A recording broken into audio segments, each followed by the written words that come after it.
Bumukod na ng tirahan si Kimberly. Paano ba naman kasi? Madalas siyang pagmalupitan at paghigpitan ng kanyang ama na si Mang Ambrosio matapos nitong malaman na mayroon na siyang nobyo. Ayaw na ayaw kasi nitong pumasok siya sa maagang pagrerelasyon at ang gusto nito'y magtuon muna siya sa kanyang trabaho. Sa edad niyang 24, masyado na siyang nasasakal. Hindi na kasi siya ganun kabata para paghigpitan pa ng husto. Kaya't ipinaglaban niya ang pagmamahalan nila ni Resty. Tutal ay sweldo lamang ang habol sa kanya ng ama na siyang ginagamit nito sa pagsusugal, kaya't nagtanan na lamang sila ni Resty. Matapos nilang gawin iyon, ay nagrent sila ng bahay. Masaya silang nagsama sa isang bubong. Kaya't noong nagdalang tao na si Kimberly, hindi na siya nakapagtrabaho pa. At sa halip, ang gumagawa na lamang nito ay si Resty. Ngunit makalipas lamang ang isang tapangkain. Isang araw, habang abala siya sa paglalaba, at samantalang ang anak niya naman ay iniwan niya sa kaibigan niya na bumisita sa kanila, meron siyang nabalitaan kay Mang Felipe. Dati rin itong kapitbahay nila. Subalit lumipat na ito sa lugar rin na kanyang kinaroroonan. Ayon dito, panay daw sa paglalasing at sa pagsusugal ang kanyang ama. Mas lalo raw lumala ang masasamang bisyo nito magmula nang mawala siya sa bahay. May trabaho naman daw ito, ngunit napupunta lamang sa paglulustay dahil sa bisyo. Napailing na lamang si Kimberly. At ang sagot niya kay Mang Felipe, wala na siyang pakialam kung ano man ang gustong gawin nito sa buhay. Basta't siya ay hindi na babalik sa puder nito. Kaya naman matapos ang kanilang pag-uusap ay nagpaalam na rin sa kanya ang matanda. Kalaunan ay natapos na rin siya sa paglalaba sa pagpatak ng hapon. Kaya naman nagpasalamat siya sa kaibigan na si Edna. Walang anuman yun, friend. Alam ko kasi kung gaano kahirap ang maging single mom. Teka, kailan mo pala pabibinyagan yung anak mo si Arthur? Usisa pa ng kaibigan. Sa susunod na taon pa, friend. Wala pa kasi akong pambinyag eh. Tugon niya rito. Maya-maya pa ay nagbuntong hininga si Edna. Hay, kailan ba kasi kayo magkakabati ni Tito Ambrosio? Mahirap ang may samaan ng loob sa isang pamilya, lalo na't kayo na lang dalawang magkapamilya. Matagal nang pumanaw si Tita Rosa, kaya dapat magkaayos na kayo. Suggestion pa nito sa kanya. Yun ay kung magbabago pa si Papa. Paano ba naman kasi? Pinagtatrabaho niya ako para lang sa sugal at luho niya. Ay, mabilis niyang sambit rito. Dahil dito ay hindi na siya pinilit pa ni Edna at nagpaalam na itong uuwi sa kanila. Kaya't si Kimberly na lang ulit ang umaasikaso sa kanyang anak. Sa totoo lang, ay miss na niya ang kanyang ama sa halos isang taon din na pagkawalay rito. Pero pinipigilan siya ng matinding sama ng loob dahil sa ginagawa nitong pananakit dati sa kanya. At isa pa, gusto niyang magkusang loob ang ama na humingi ng tawad sa kanya. Yung tipong ito na mismo ang lalapit sa kanya. Handa naman kasi siyang magpatawad, basta't makikita niya lang dito ang pagiging sinsero. Kinagabihan, nang matapos na ni Kimberly ang lahat-lahat ng gawain, ay kumain na rin siya, at ganun rin ang kanyang anak. Napagpasyahan niya na rin humiga matapos kumain. Yung duya naman kasi ng bata ay malapit sa papag niya. At dahil hindi agad siya makatulog, ay binuksan niya ang FB account niya. Sa di malamang dahilan ay inistok niya si Resty. Halos madurog ang puso niya sa nasilayan.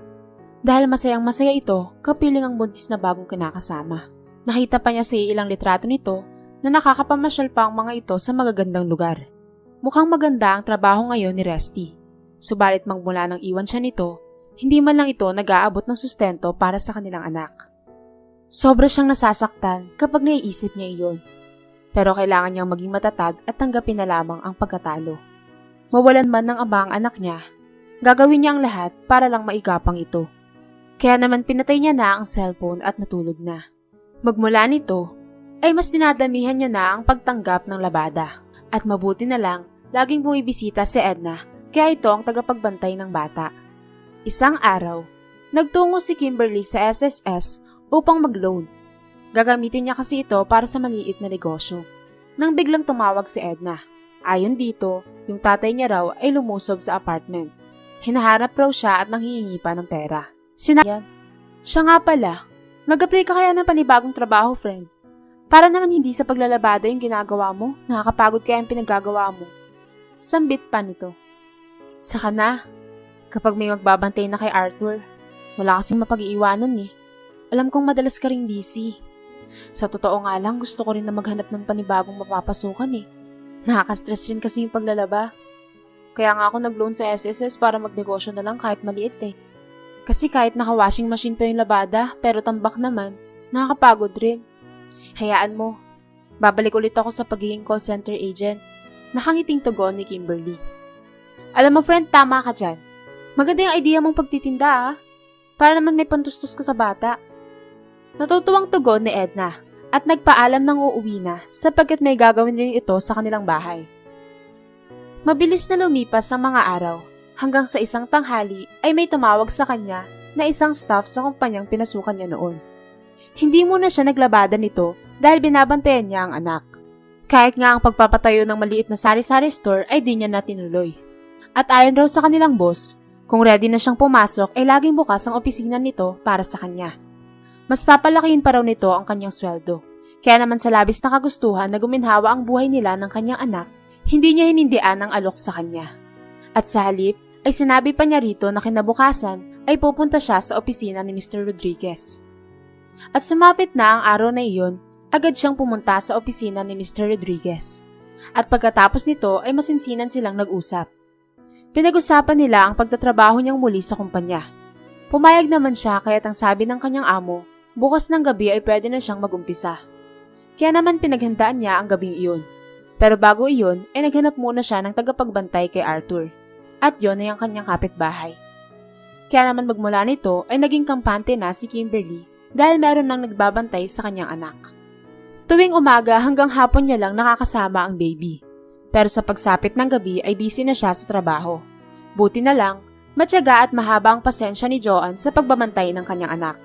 Ito ang pangalan ng yaya na nakuha niya. Estudyante pa lang ito, kaya't yung kinikita nito sa pagbabantay ay nagiging allowance nito. Isang taon rin naging maayos ang pagtatrabaho ni Kimberly. Kaya naman nakakapag-ipon-ipon na siya. Subalit isang araw, merong masamang balitang inihatid si Edna kay Kimberly. Ayon dito, ang kanyang ama ay sinugod sa ospital dahil sa pagkakasakit nito. Hindi naman ito matiis ni Kimberly, kaya naman dali-dali siyang nagtungo sa ospital. Nang makapunta na siya doon, nadatnan niya ang kanyang ama na walang malay. Ayon sa doktor, ay na-stroke raw ito at maaaring maging paralitiko na ang kalahating katawan kapag ito'y nagising. Hinintay ni Kimberly na magkamalay ang ama at di nagtagal, pagkalipas ng 2 oras ay nagising na ito. Tama nga ang pagkakasabi ng doktor. Hirap magsalita ang ama. Galit na galit pa ito nang siya ay makita. Sa kanyang pagkakaintindi, nagagalit ito dahil hindi man lang ito binibigyan ng pera. Para siya nitong sinisisi. Pero mas pinili niyang wag na lang patulan dahil sa pinagdaraanan nito. 3 araw na na-confine ng kanyang ama. Hanggang sa iuwi niya na ito sa dati nilang bahay. Ang problema lang ay wala itong tagapag-alaga. Pero kahit mabigat sa bulsa, ay kumuha na rin siya ng tagapagbantay nito. Kaya naman 2 na ang yaya na sinasahuran niya. Yung sa kanyang anak at sa kanyang ama. Pero hindi naman problema ito sa kanya, lalo't malaki naman ang sweldo niya. Kailangan niya lamang ng dobleng pagsusumikap para may maipasahod sa mga ito. Mabuti na lamang, paglipas ng ilang araw ay hindi nahirapan sa pag-aalaga ang yaya ng kanyang ama, kahit nasumpungin ito. Dahil dito, hindi niya nagaanong inaalala pa ito. Pero kada tumatakbo ang mga araw, may binabalita sa kanya ang yaya ng kanyang tatay. Iyon na yung unti-unting panghihina at ang kawalan ng gana sa pagkain ni Mang Ambrosio. Kaya't inutusan niya ito na pakainin na lamang ng lugaw. At pagsapit ng Sabado, walang pasok si Kimberly ng mga sandaling iyon.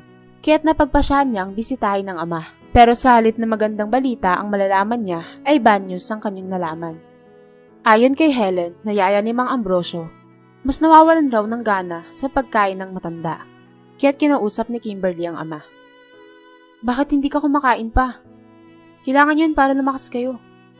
Subalit umiling ang ama habang nagsasabi, Huwag kang magpanggap naman.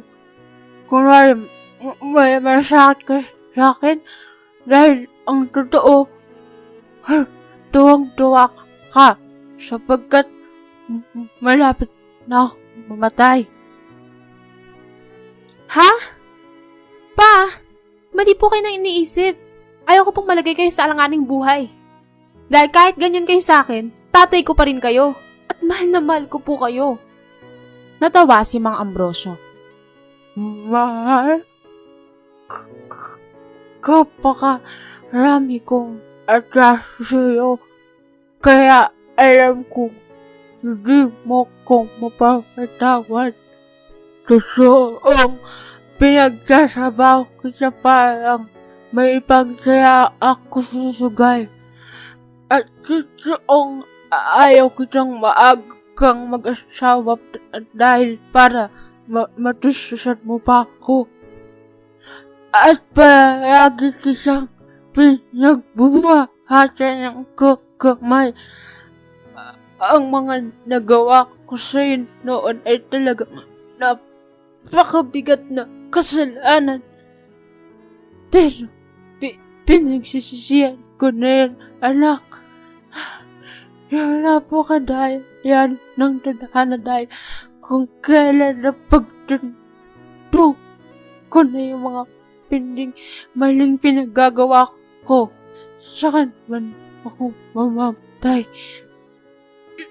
Pero gusto ko lang sabihin sa'yo, anak, mahal na mahal kita at sana magtawa mo ako.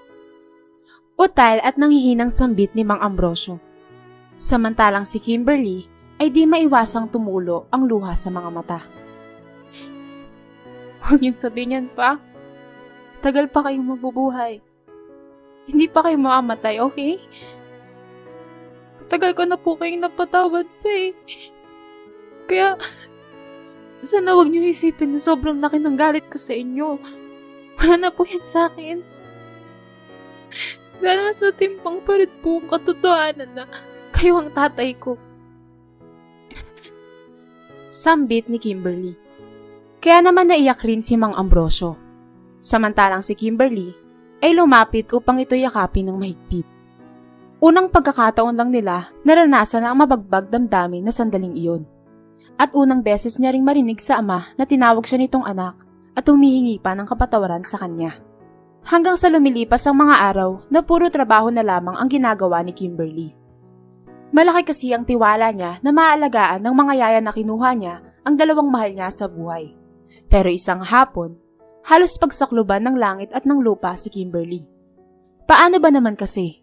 Nabalitaan niyang namatay na raw ang kanyang ama. Natagpuan na lang raw ito noong umaga na isa ng malamig na bangkay.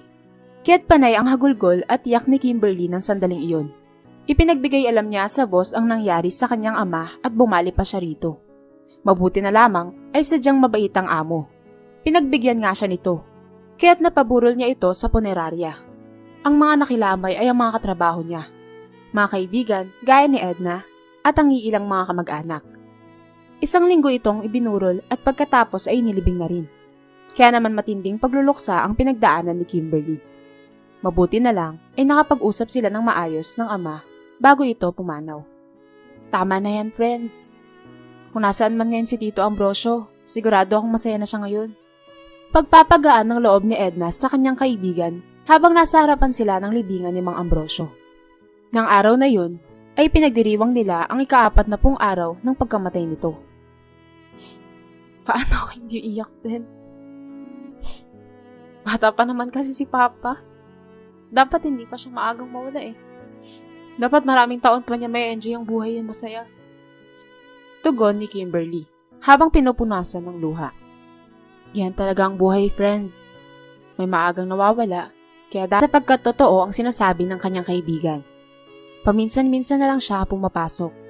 Hindi na nga siya nakakapagbigay ng sweldo sa yaya ng kanyang anak, kaya hindi na rin tumagal sa kanya ang tagapangalaga. Salit-salita na lang sila ni Edna sa pagbabantay kay Arthur. Dahil dito, ay napagtanto niyang kailangan niya na rin mag-move on at magpakabisi na lang ulit sa pagtatrabaho. Iyon nga ang ginawa niya. Gabi-gabi na siyang nakakapasok at dahil meron na siyang pampasweldo, ibinalik niya ulit si Joanne sa trabaho. Napagpasyahan niya na rin na sa susunod na buwan ay papabinyag niya na si Arthur. Hanggang sa pumatak na nga ang araw na yun. Marami naman ang dumalo para maging ninong at ninang ng bata, kabilang na doon si Edna. At ang lahat ng iyon ay kanya namang mga kakilala. Hindi nga niya inaasahan na dadalo rin doon si Resty. Pero hinayaan niya na lamang ito dahil ama naman ito ng kanyang anak. Kinumusta siya nito sa pagpapalaki sa bata. Kaya't sinagot niya na inaalagaan ito ng yaya na kanyang kinuha. Hanggang doon lamang ang kanilang pinag-usapan. Sapagkat pagkatapos ng seremonya ng binyag, ay naghanda siya ng piging sa bahay. Pinaghandaan niya talaga ito, kaya't maraming pagkain ang nakahain sa mesa. Nandoroon pa rin si Resty at karga-karga ang kanilang anak, hawang nakikipagkwentuhan sa mga bisita. Mabuti na lamang ay di nito kasama ang bago nitong babae. Subalit nang matapos ang piging, nagulat siya nang di na binabalik ni Resty ang kanilang anak, at sa halip ay may balak pa nga itong itakas. Nasilayan niya na papalabas na sana ito sa trangkahan. Hoy! May balak ka bang itakas yung anak ko? Saan mo yan dadalhin? Nanggagaliiting tanong niya dito. Eh di sa amin, dahil pabayakang ina. Hindi mo siya inaalagaan at sa ibang tao mo pinapagawa yun. Kung nagtuon ka lang sana ng pag-aalaga sa kanya, walang magiging problema. Matapang nitong tugon. Hoy! Para sa kaalaman mo, hindi ko pinapabayaan si Arthur. Mayaya siya. Dahil kung hindi ako magtatrabaho, walang pangkain niyang anak ko. Kung sino man ang pabaya, walang iba kung hindi ikaw yun. Ni wala kang binibigay na pang sustento eh. Pasigaw na saad ni Kimberly. Nagulat siya nang itakbo ni Resty ang kanilang anak. Dinig na dinig pa niya ang pag-iyak ng bata. Agad nang nakasakay sa sasakyan si Resty, kaya't hindi niya na ito nahabol pa. Kaya't ang ginawa niya na lamang ay dinulog niya ito sa pulisya. Subalit ang sabi ng mga ito ay DSWD lamang ang magpapasya kung kanino po pwedeng ibigay ang bata. Kaya doon siya lumapit. Lumipas ang 2 araw, nagkaharap-harap sila sa DSWD. Iginiit niya na hindi niya pinapabayaan ang bata dahil nagtatrabaho siya at pinapabantay niya lang sa yaya nito. Ang pinaglalaban kasi ni Resty ay hindi siya ang nag-aalaga rito. Kaya naman sa uli ay naibalik si Arthur sa pangangalaga niya. Nagkaroon sila ng kasunduan ng DSWD. Kaya't simula nun ay nakampante na si Kimberly na hindi na mapapalayo sa kanya ang kanyang anak. Hanggang sa may gabing nakakapanaginip si Kimberly. Nangyayari ito kapag day off niya sa trabaho, tuwing Sabado at Linggo. Nakikita niya ang ama sa dating bahay nila. Lagi raw itong umakyat sa silya at animoy may secret door sa kanilang kisame. May kinukuha roon ng kanyang ama, kaya't kapag nagigising siya, ay napapakunot noo siya. Nagtataka kung bakit ganun ang napapanaginipan niya, sapagkat sa kanyang pagkakaalala, wala naman silang secret door sa kisame. Sa katunayan, matagal niya na itong napapanaginipan, mula pa noong namatay si Mang Ambrosio. Pero kada napapanaginipan niya ito, unti-unting lumilinaw ang bawat detalye ng kanyang panaginip. Yung malinaw sa kanya ay yung may kinukuha ito sa secret door. Pupwede pa namang pumunta si Kimberly sa dating bahay dahil nakalaklang naman ito. May bala kasi siyang ibenta ang dating tirahan, pero ayaw niya nang magpunta roon sapagkat maaalala niya lang ang sakit ng mawalan ng tatay. Pero nagbunga ng kuryosidad ang bawat napapanaginipan niya tungkol sa yumaong ama. Kaya naman bago siya pumasok ay kinausap niya si Edna patungkol roon. Hindi kaya may ipinamana sa iyo si Tito Ambrosio? Kaya palagi kang nakakapanaginip na mayroon siyang kinukuha sa kisame? Teorya nito sa kanyang sinabi. Kaya naman medyo natawa roon si Kimberly. Ano? Paano magkakaroon ng pamana si Papa? Sumalangit nawa ang kaluluwa niya. Pero alam naman nating lahat na gastador yun eh. Dahil dito, ay naghalakhakan ng 2 magkaibigan. Pero bakit hindi mo subukan na puntahan yung dati niyong bahay? Malay mo naman, di ba? Alam mo, totoo ang mga panaginip ay di nangyayari sa tunay na buhay. Pero hindi lahat ng pagkakataon ay ganun ang mangyayari. Hindi natin alam kung may pahiwatig ba o wala yung napapanaginipan mo. Malalaman mo na lang na totoo o hindi kapag napuntahan mo na. Seryosong sambit ni Edna. Kaya naman sa nabanggit ng kaibigan ay nakapag-isip-isip si Kimberly. Paano na lang kung totoo ang sinabi nito? Pero dahil sa kawi nang tumungo na ang mga bumbero sa nasusunog na bahay. At dahil sa nangyaring insidente, lumiban muna si Kimberly sa trabaho. Malaki ang pinsalang iniwan ng apoy sa apartment, kaya tumiran na silang mag-ina sa dating bahay kasama ang yaya ng bata. Napagpasyahan ni Kimberly na wag na lang itong ibenta dahil sa kawalan ng matutuluyan. Hanggang sa isang gabi, ay muli niyang napanaginipan ang tungkol sa kanyang ama. Pero sa pagkakataong iyon ay mas malinaw na. Meron raw kayamanan na iniwan roon si Mang Ambrosio. Kaya't nang umagang iyon, ay sinubukan niya ng baklasin ng kisame. Matatagpuan ito sa kusina. Wala siyang nasilayang secret door, kaya't winasak niya na lang ito. Nagulat siya nang makakita ng mga gintong kagamitan at limpak-limpak na pera na nakasilid sa supot. May iniwan pa na sulat ang ama. Ayon dito, yung kayamanan raw na iyon ay pamana pa ng lolo niya. Nanggaling kasi ito sa marangyang buhay. Hindi na ito naabutan ni Kimberly dahil wala na ito nang siya'y pinanganak. At sa halip raw na ibenta ni Mang Ambrosio ang kayamanan, itinabi na lamang ito bilang alaala sa kanyang ama.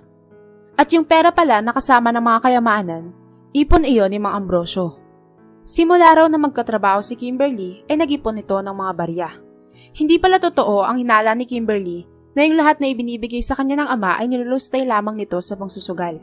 Ang totoo pala ay nagtatabi rin pala ito at kung nananalo pa sa sugal ay nagdadagdag ito sa iniipon. Kahit na noong hindi na ito umaasa kay Kimberly ay nag-iipon pa rin ito.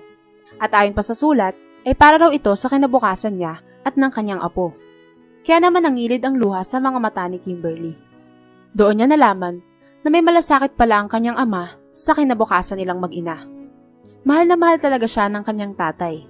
Siguro, kaya ito naging mahigpit sa kanya sa maagang pag-aasawa ay para makapag-ipon siya ng pera. Pero dahil sinuway niya ito, ang ama na mismo ang gumawa nito para sa kanya. At kaya siguro siya nito hinanap noon sa kanilang apartment at nagwawala pa, hindi para humingi ng pera, kundi para masilayan lamang siya at ang kanyang apo. Siguro ay ayaw lang nito ipakita na namimiss sila nito, kaya tumaakto lamang ito ng ganun. Hindi ibinenta ni Kimberly ang mga ginto, dahil ginawa niya rin itong remembrance sa kanyang ama. At sa halip, ang ginamit niyang pagsisimula ay ang perang pinag-ipunan nito. Hindi niya nga akalain na makakapag-ipon ito ng kalahating milyon, at ginamit niya ito sa pagpapatayo ng maliit na beauty parlor. At si Edna na kanyang kaibigan ang kinuha niyang manggugupit dahil may karanasan ito sa pagiging parlorista. Samantalang ang mga katuwang nito ay sina Helen at Joanne na dating mga yaya. Ipinagtapat niya rin kay Edna ang tungkol sa kayamanan na totoo pala yun. Natuwa naman ito at ang sabi nito ay dapat hindi niya na pinatagal pa. Lumipas ang 1 taon at lumalago na nga ang negosyo ni Kimberly. Napalaki niya na rin ang espasyo ng parlor niya, kaya't kumuha pa siya ng 4 pang tauhan. At dahil malakas kumita ang negosyo, ay huminto na siya sa pagko-call center. Kaya't simula nun, ay naaalagaan niya na ng gusto ang kanyang anak. Samantala, wala nang pakialam si Resty sa bata, dahil meron na rin itong sariling anak. Pero ipinapangako ni Kimberly sa sarili niya, na siya na rin ang tatayong tatay para kay Arthur, at hinding-hindi niya ito pagkakaitan ng pagmamahal at kalinga, sapagkat napakalaga ng kanyang anak sa buhay niya. Nagpapasalamat rin si Kimberly sa ama sapagkat nang dahil sa pinagkukunan nito ay nagkaroon siya ng matagumpay at patuloy na lumalagong beauty parlor.